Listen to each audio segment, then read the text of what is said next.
Good afternoon, ladies and gentlemen. I'm going to tell you today about how I became known to be Evel Knievel when I was in the Canadian Armed Forces Militia. So was working in the summer, it was 1970s, and I was attending university, so I had to have a summer job. I came from a poor family. My dad died when I was 11. I had to work, I had to put myself through school. So I've been working at the Dairy Queen, and I couldn't make those darn cones for love nor money. Try and get that curlicue on the top and the right weight, forget it. So I decided to quit because a militia had advertised in the paper for people to join for the summer.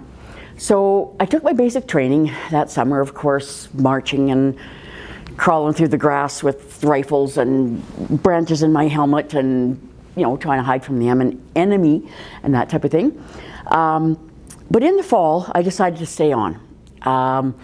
Didn't hate it yet. So in the fall, we had to choose what unit we wanted to be and what we wanted to do to be trained as. So I joined transport. You learn to drive the Jeeps and the 2.5 ton trucks, which we call deuce and a halves. Well, back in the mid-70s, those deuce and a halves had been manufactured in 1953. So they all had manual brakes, manual steering. Now, I had never even driven a civilian car. I didn't have my license, but I wanted to drive these trucks. Now, the guys, they treat us pretty well, but everybody wanted to drive. They just kind of kept us girls in the background doing secretarial type of work. But one day, on a Saturday, we went on a road trip north of Regina, Saskatchewan, and they let me drive. Or maybe I asked to drive, I guess, and they let me. And so there was a guy that was supposed to be supervising me. And so we're heading north of Regina on the highway, driving along, and I guess he thought I was doing fine. So he went to sleep. So I'm driving along, never having driven before in my life, just observed other people, and all of a sudden everybody's turning 90 degrees and going on a different highway.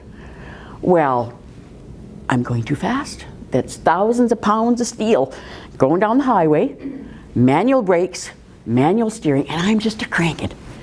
And I'm trying to put the brakes on, and it's not slowing down very well. And so what ended up happening to make things safe, I took the route of less evil, and what I did was I jumped a ditch in this 2.5 ton truck between a light standard and a stop sign. And there was this couple coming up in a car. They must have been in their 80s. Eyes are just like this. I didn't hit them. And the truck stayed standing up on its wheels. So that's how I became to be known as Evel Knievel for as long as I was in militia.